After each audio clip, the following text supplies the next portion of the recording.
Apa kabar, Chef? Good.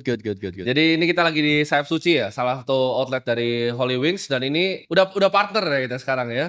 Amin. Jadi Holy Wings sudah ya take Sudah. over Mangkokku. Mangkokku, yes. Nah, kita pengen deep dive nih tentang bisnis dari Mangkokku karena ini banyak banget rumor di luar yang seliweran.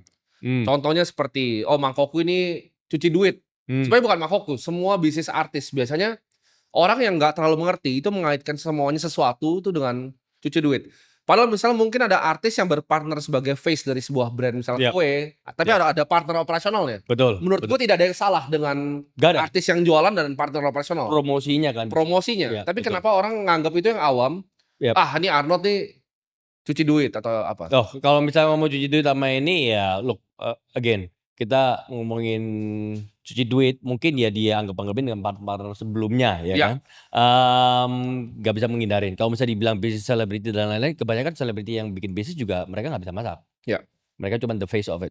Nah, tapi kan background gue di kuliner, di restoran sebelum masuk TV dan sekarang gue buka bisnis ya restoran. Sebelum ada Mangkokku pun juga gue masih ada restoran gitu. Coba mungkin boleh diceritain dikit nggak? Background lu tuh sebelum bahkan jadi juri MasterChef tuh memang chef di dapur kan? Memang masak? Enggak. Gue chef di dapur, gue lahir di dunia orang tua gue punya restoran. Ya. Dari nenek gue punya steakhouse, nyokap gue sama bokap gue punya restoran di Surabaya. Ya. Bangun, jatuh, tutup, bangkrut juga di Surabaya. Ya. Terus waktu kerja di Australia, waktu tinggal di Australia itu tahun 98, 99 orang tua gue ke Australia, Ya. bangkrut. Dibeliin tiket, jalan-jalan ke Australia terus gak mau pulang. Terus tahun 2000 ke Australia, dibawa. Dari ngeliat orang tua yang punya restoran, jadi pegawai Ya. restoran. Nah terus gue waktu itu ya gimana ya namanya juga sekolah terus gak dapet duit jajan juga kadang kita lapar sama ini. Terus habis itu kalau misalnya nyokap sempet masak makanan Indonesia, nasi goreng dan lain-lain di kelas gue itu ada microwave. Ya. Buat orang-orang ini kan. Apalagi orang-orang bule gitu masih kecil-kecil, kita orang Aceh sendiri. Rasis bro. Nasi goreng dipanasin ada sambalnya, terasi kan bau. Ya. Makanan kita dibuang sama ini gitu. Nah terus one day gue bilang wah males juga ya kita sekolah nggak ada duit jajan sama ini. Terus teman-teman pada kerja di McDonald, Ya. kerja di mana kafe-kafe kecil-kecil lah. Dapat gaji ya waktu itu berapa sih $5, $4 sejam. Nah terus one day ya udah gue mau decide gue mau kerja. Ya. Gue cari-cari tempat kerjaan nggak ada, terus ternyata kan kita sekolah naik bus nih. Turun bus di depan itu kafe itu lagi cari kitchen hand. Nah gue kerja di situ. Gue kerja di situ jadi kitchen hand, bersih-bersih. Ya udah, terus waktu gue lulus SMA, gue belum dapat permanent resident Australia. Oke. Kalau dapat permanent resident Australia itu berarti bisa apply student loan. Ya. Nah untungnya gue nggak apply student loan karena gue belum dapat PR-nya. Kalau gue dapat student loan gue masih ngutang lagi ke government. Nah waktu gue selesai SMA itu tuition gue kalau misalnya gue mau masuk ke sekolah masak atau universitas gue harus bayar international student tuition. Gak ada duit. Oke. Terus ya udah gue kerja di kafe, kerja di dapur, masak, cuci-cuci. Gue juga pernah bersih-bersih rumah orang sama ini, toilet juga gue osek-osek juga cari duit. Ya udah, terus habis itu nyokap gue ada kerjaan di Indonesia, gue dibawa sebagai konsultan ya. Nyokap gue jadi konsultan, gue bantuin nyokap gue. Gimana waktu itu akhirnya lu mendalami dunia masak ini? Apakah lu emang passion, lu suka apa pure Enggak, awalnya nggak dari passion bro. Karena gue ngeliat orang tua gue bangkrut, gue kerja sama ini di dunia F&B duitnya cuma gitu doang. Terus ya gue sempat kerja jadi telemarketing juga, cleaning yang tadi gue bilang. Tapi ya udah, ujung-ujungnya baliknya ya yang gue tahu di dunia F&B, di restoran, dapur atau di bar, namanya gue kerjain. Oke. Pertama kali masuk TV itu karena apa? Karena Juna. Jadi waktu gue di Jakarta si chef Juna itu buka restoran di depan. Terus restoran kalau misalnya Jakarta buka restoran semua kan pasti rame sama ini. Gue nongkrong di situ, terus ya udah kenal sama si Juna, terus ya udah gue habis kerja, gue juga sering ke tempat dia, terus acara MasterChef masuk, si Juna jadi juri. Nggak lama tahun kedua ya kalau nggak salah si Juna BBM waktu itu message gue pakai BlackBerry, dia bilang, lu hari Jumat ngapain? Gue bilang nggak ngapa-ngapain. Kenapa? Lu mau ini ada acara? Dia bilang ya, yuk ke studio aja ke MasterChef jadi bintang tamu. Ya udah. 2012 akhir. Oke. Ya udah, jebret. Terus 2013 gue ditawarin jadi juri season 3, udah. Dan Never Since baru juri sampai sekarang udah berhenti kan? Iya, sampai season 11 kemarin, yes. Oke. Gitu. Nah itu berarti lu bikin Mangkokku waktu masih jadi juri? Masih jadi juri tahun 2019. Kenapa pertama kali lu decide untuk bikin outlet pertama? Lu gandeng partner siapa aja dan kenapa waktu itu? Oke, kenapa aja? Karena kenapa gue gandeng partner-partner gue, Mas Gibran, Mas Kaisang, ya karena gue kenal mereka udah lama dan juga mereka bisnis F&B banyak. Ya. Pada zamannya. Dari Sang Pisang dan lainnya bisnis F&B-nya banyak. Ya. Terus ada satu lagi partner gue, Randy. Dia itu adalah ngekos di rumah nyokap gue di Sydney. Ya. Dia balik Jakarta, terus dia yang bagian operasional, CEO-nya waktu itu. Kenapa gue bikin Mangkokku? Karena rice bowl pada saat itu lagi booming, lagi the start of rice bowl. Kenapa? Gue bilang, kalau gue jadi chef, gue mau buka restoran, bisa. Tetapi it's very segmented. Gue mau banyak orang nyicipin harga affordable, comfort food yang gue bikin. Ya. Nah makanya itu kita bikin Mangkokku itu. Oke, jadi itu pertama kali konsep 2018. 2018 terrealisasi 2019. Nah itu gimana performance outlet pertama tuh apakah langsung Sangat boom? very good, very good. Very good dan lo pede langsung bikin? Kita BEP itu 2 bulan setengah kali. 2 bulan setengah? Di Tanjung Duren. Oke, omset di? Omset kurang lebih di 800 sampai 1,2 ya waktu itu konsisten. Oke. Bulan itu. Lu kalau bisa BEP 2,5 bulan, berarti lu langsung ekspansi outlet selanjutnya berarti? Enggak. Atau lu keep di situ Keep dulu? di situ. Dan kita tidak buka platform ojol waktu itu. Oke, Selama masih 6 bulan. offline. Yes, masih offline. Nah itu kapan lu scaling outlet selanjutnya itu kapan? Dari 2,5 bulan itu? Akhir 2019 kita scale out ke Kota Kasablanka. Terus kita baru begitu kita buka platform online ojol, kita baru bikin cloud kitchen dan juga ruko-ruko untuk orang delivery pickup.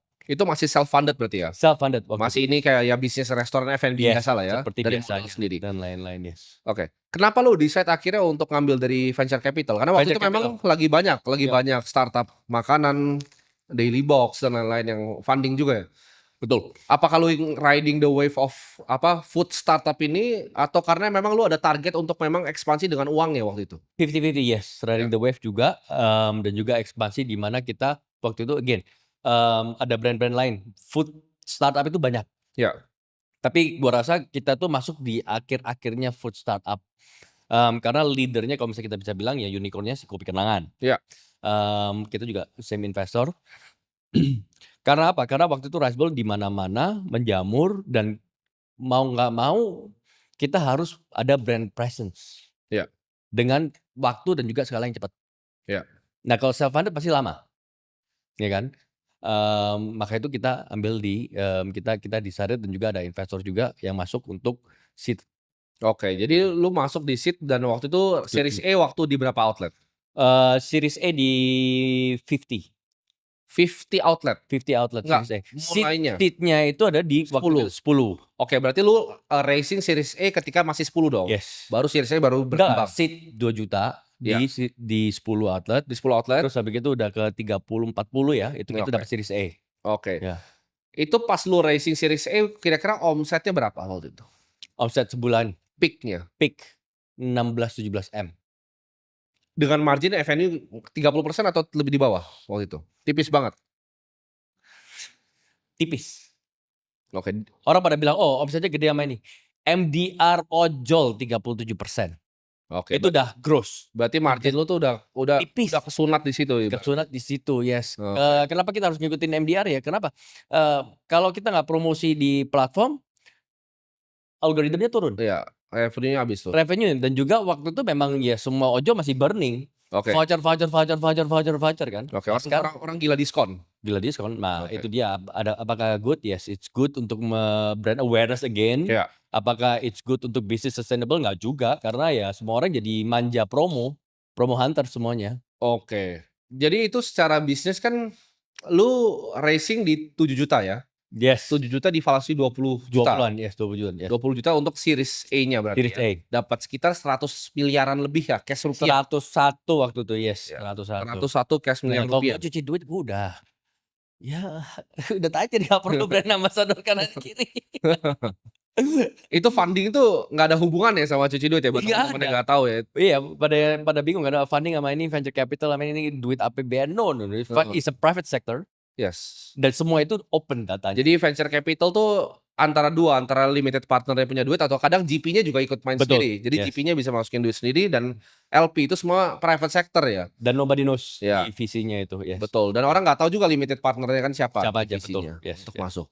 Jadi dan kalau misalnya cuci duit ngapain segitu kan sebenarnya duit. Ya, enak, dapat visi enak bro, gue Iya. dapat 101 miliar di bank jebret tapi nggak bisa disentuh. Iya nggak bisa setuh itu bukan duitnya Arnold. Bukan duit gue, dia lagi Bukan. sentuh bro. Bukan duitnya Arnold. Nah oke. Lu berarti raising 20 juta berarti valuasi 300 miliar ketika omsetnya di 15-an. Ya, 15. masih make sense lah, masih make sense waktu itu. Oke. Di 20 kali price to sales berarti ya. Kalau Yap, dihitung price to benar. salesnya, kalau earningsnya hampir nggak ada karena gue tadi di otak gue kira marginnya 30%. Tipis. Iya, itu nggak pun ada. di 66 kali. Masih Ya. ya a bit pricey lah, tapi masih wajar lah ya. Masih Untuk wajar. Zaman waktu kopi kenangan dan lain-lain mereka lebih Iya, gila-gila. bisa sampai berapa 50. Iya, crazy. Dan itu dinamikanya gimana ketika ojol lu kan bikin 2019, 2020 Covid lu kan kena hybrid yang ojolnya udah mulai kayak sekarang nih. Kalau sekarang udah pangkas kan. Mereka udah nggak ada kode promo. Gini, look again, any business yang kita pelajarin adalah kita masih ada di sini hari ini. Iya. Dan kita di take over sama Holy Wings. Iya. There's a reason kenapa Holy Wings juga take over. Iya. Holy Wings juga nggak bego pasti, Iya. ya kan? Segede kalian untuk take over Mangkokku, berarti ada brand value-nya. Apakah ada plus and minus? Apakah ini ada pelajaran? If I can go back time, ada yang I wish I should have done more, banyak. Iya. Yang salah satunya adalah di saat COVID itu tuh semua itu hyper valuation itu benar-benar Yes. inflated sekali ya. Apalagi yang namanya ojol. Karena pada delivery. Tapi di saat itu kita udah sedikit terlalu nyaman, kita nggak pivot karena at the end of the day wabah pandemi itu nggak selamanya. Iya. We just don't know when selesai. Nobody knows. Nah, setelah kita pandemi kita itu lebih fokus ya udah mungkin ojol ini cloud kitchen ini is the way to go. Iya. Tapi 8 bulan kemudian jebret. Tutup. Oke. Gue secara gini, kalau F&B kan yang paling penting yang perlu difokuskan adalah produk kan sebenarnya. Ya. Menurut gue pribadi, gue adalah konsumer Mangkokku. Yap. I think the product is fine. Yap. Tapi mungkin modelnya yang waktu itu rely heavily di Betul. hybrid. Dan itu kan bukan pilihan lu untuk mau begitu. Karena COVID kan ya kita nggak ada yang bisa sebagai pengusaha F&B kan. Jadi sebenarnya banyak hal di luar kendali yang Betul. bikin bisnisnya bergantung sama ojol gitu kan. Bukan bukan di kendali gua. Iya, betul. Tetapi bisa dikendalikan. Lebih cepat, yes. Sekarang gua bilang, oke, Mangkokku di saat kita growing, apakah kita banyak produk kita yang kurang? Mungkin kurang ini, kurang bagus sama ini kurang enak. Iya. Ada. Tapi apakah sekarang enak? Gue masih makan dan I think it's really good juga produknya. Iya. The market ya berubah lagi. One of the problem mistake yang kita nih ada beberapa hal. Satu, we didn't pivot cepat. Kita tidak savage enough untuk yang minus, yang belum profit kita cut. Cost cuttingnya kurang Cost cuttingnya masih belum. Kita juga sedikit terlalu nyaman di ojol, di cloud kitchen. Iya. Nah, tiba-tiba kita ada 20 cloud kitchen, terus tiba-tiba dari prinsipalnya Gojek dan juga Grab mau tutup, Iya. kita nggak bisa apa. Ya, betul. Nah, dari itu semua membuat kita fokusnya berbeda, fokusnya ke restructuring, bukan inovatif lagi. Iya. Dari 1000 pegawai sekarang tinggal berapa ratus. Betul. Tutup outlet pun juga harus bayar, keluar duit gitu. Iya. Karena kan gini, setelah Holy Wings grup kita take over kan melakukan restructuring kan secara perusahaan. Sekarang outletnya sisa berapa jadinya? 13. 13 itu udah very healthy. 13 Very yang healthy, disisakan. all green, yes. Oke. Dan plan kedepannya kan kita akan bikin beberapa nih. Ada Sendoku, Yes. ada Mangkokku, Yes, dan juga ada satu ada flagship Betul. tempat yang Betul. akan seperti ya ini kan substitusi kan kopi kan. Betul. Kita akan bikin flagshipnya. Nah itu bisa diceritain nggak sedikit kayak gimana kira-kira? Nah, waktu ya